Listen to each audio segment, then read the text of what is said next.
어떤 길은 처음부터 끝이 보인다. 그 끝에 기다리는 것이 패배든 침묵이든 혹은 죽음이든 간에 알면서도 가야 할 길이 있다. 왜냐하면 침묵은 때로 더 큰 배신이기 때문이다. 진실은 늘 고얀 얼굴을 하고 서 있다. 그 앞에서 인간은 묻는다. 나는 이 길을 갈 수 있는가? 자유로운 존재로 살고자 한다면 무엇을 감당해야 하는가? 공포는 전염되지만 용기도 전염된다. 무엇보다 용기는 철학의 행동으로 바뀌는 순간에 존재한다. 그래서 나는 간다. 죽는 길인 줄 알면서도. 왜냐하면 그 누구도 가지 않으려 할 때 그 길은 누군가에겐 사명이기 때문이다. 안녕하십니까. 전능기업 경영원 유호택 교수입니다. 이번에 말씀드릴 주제는 한동훈의 다짐, 죽는 길인 줄 알면서도 가야 할 때가 있다 입니다. 한동훈은 그에 져서 사람이 먼저입니다 에서 죽는 길인 줄 알면서도 가야 할 때가 있다는 말을 했는데, 이는 그의 정치적 용기와 서번트 리더십 철학을 잘 표현해 준 말입니다. 이에 대해 심도 있게 다뤄보겠습니다.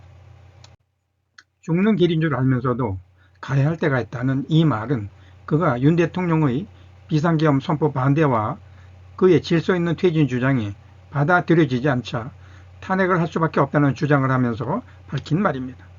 그는 지금 자신이 처한 곤란한 상황을 충분히 예상했음에도 국가를 위해 그런 결정을 내렸다고 그에 져서 국민이 먼저입니다 에서 밝혔습니다. 즉 그는 자신의 사회가치 실현을 위한 정치적 결단의 용기를 내는 것입니다. 이는 그가 위험을 감수하면서 개인적 희생을 감내하는 리더십을 발휘한 것이기도 합니다.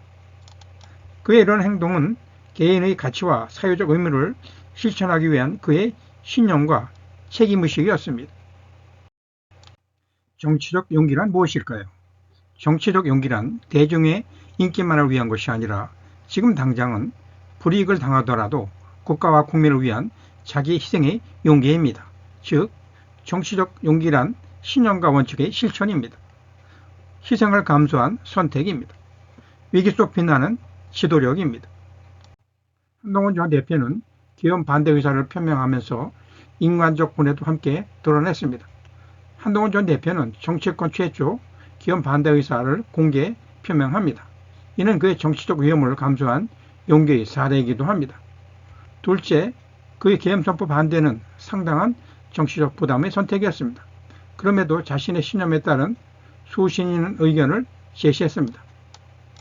셋째, 그는 이 과정에서 윤석열 대통령과의 오랜 인연과 신뢰관계 속 느낀 인간적 안타까움과 미안함도 표현했습니다.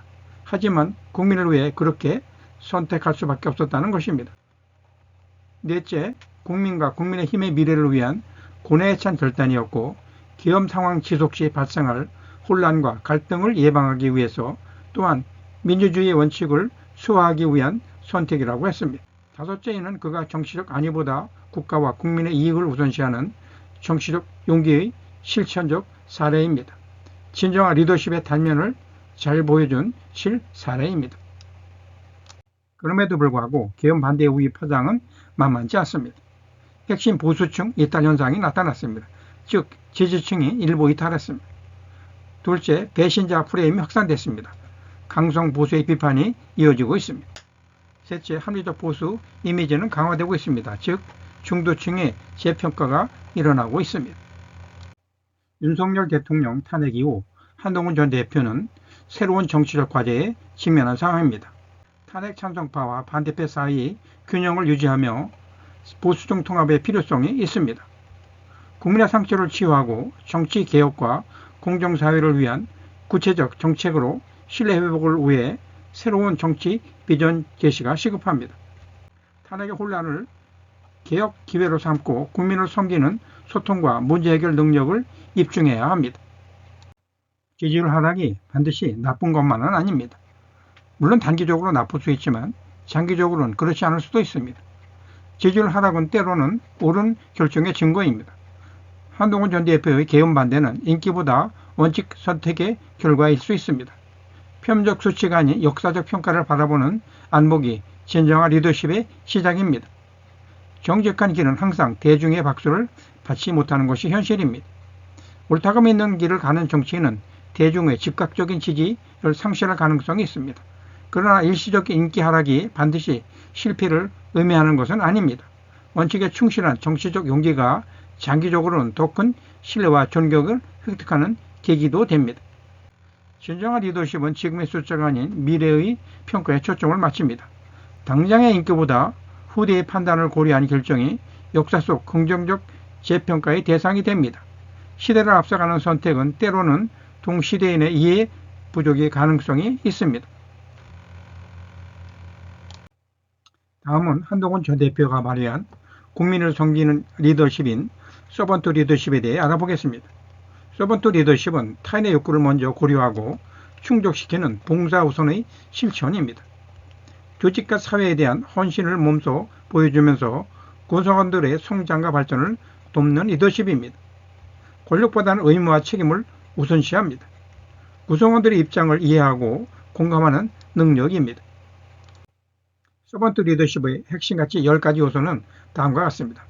이는 한동훈 전 대표가 정치 행보에서 상당한 부분을 보여준 리더십 원칙이기도 합니다.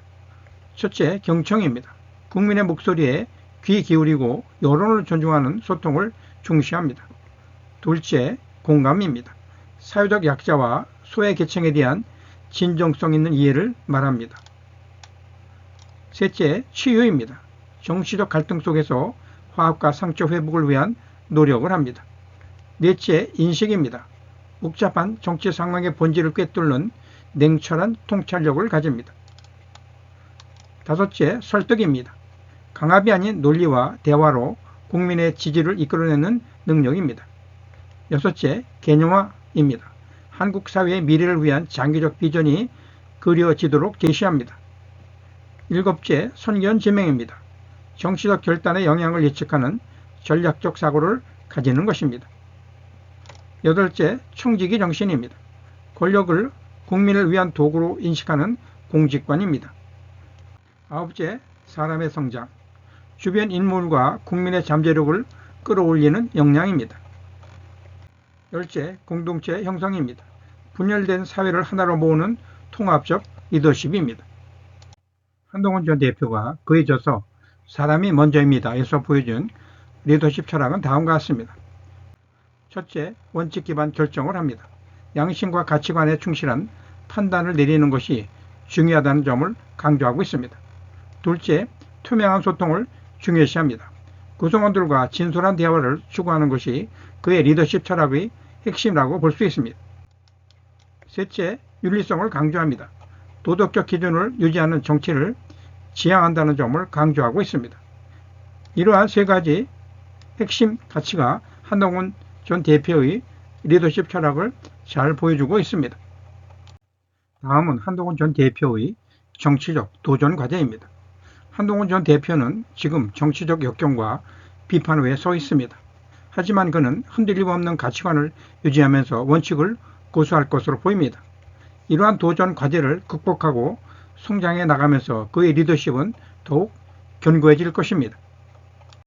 역사적으로 많은 위대한 리더들이 당대에는 오해와 비판을 받았지만 시간이 지나면서 그들의 업적과 철학이 인정받게 되었습니다. 링컨은 노예방 당시에는 비판을 받았지만 지금은 미국 최고 대통령으로 대우받고 있습니다. 간디는 비폭력 저항으로 오해를 받았지만 현재 평화의 상징이 되고 있습니다. 만델라는 과격주의자로 오인을 받았지만 후에 화해의 아이콘이 되었습니다. 한동훈 전 대표도 현재는 고통을 받고 있지만 미래에는 분명히 좋은 평가를 받을 것으로 기대됩니다. 한동훈 전 대표가 그에 져서 사람이 먼저입니다 해서 말한 죽는 길인 줄 알면서도 가야 할 때가 있다라는 말의 핵심 메시지는 첫째, 강인한 결단력을 말해줍니다. 둘째, 진정한 리더십 즉 서번트 리더십을 실현하기 위해 계엄령에 반대했고 탄핵에 찬성할 수밖에 없었다는 것입니다. 셋째, 이런 그의 철학은 흔들림 없는 신념이라는 것입니다. 이런 흔들림 없는 신념으로 대한민국을 이끌어주길 바랍니다. 오늘 말씀드린 내용을 정리하면 다음과 같습니다. 첫째, 정치적 용기의 본질입니다. 정치적 용기는 국민의 이익을 나의 이익보다 먼저 생각하는 것입니다. 어려운 결정에 책임지는 자세가 중요하다는 것입니다. 둘째, 국민을 위한 리더십입니다. 권력 추구보다 국민을 섬기는 자세가 필요합니다. 이런 태도로 정치할 때 사회 통합이 이루어진다는 것입니다. 어떤 길은 처음부터 끝이 보인다. 그 끝에 기다리는 것이 패배든 침묵이든 혹은 죽음이든 간에 알면서도 가야 할 길이 있다. 왜냐하면 침묵은 때로 더 큰 배신이기 때문이다. 진실은 늘 고얀 얼굴을 하고 서 있다. 그 앞에서 인간은 묻는다. 나는 이 길을 갈 수 있는가? 자유로운 존재로 살고자 한다면 무엇을 감당해야 하는가? 공포는 전염되지만 용기도 전염된다. 무엇보다 용기는 철학의 행동으로 바뀌는 순간에 존재한다. 그래서 나는 간다. 죽는 길인 줄 알면서도. 왜냐하면 그 누구도 가지 않으려 할 때 그 길은 누군가에겐 사명이기 때문이다. 경청 감사합니다. 오늘은 리더로서 자신의 조직을 위한 결단이 때로는 인정받지 못하는 경우가 있을 경우 어떻게 대처하는 것이 좋을지 생각해 보시는 하루가 되시길 바랍니다. 고맙습니다. 이호택 교수였습니다.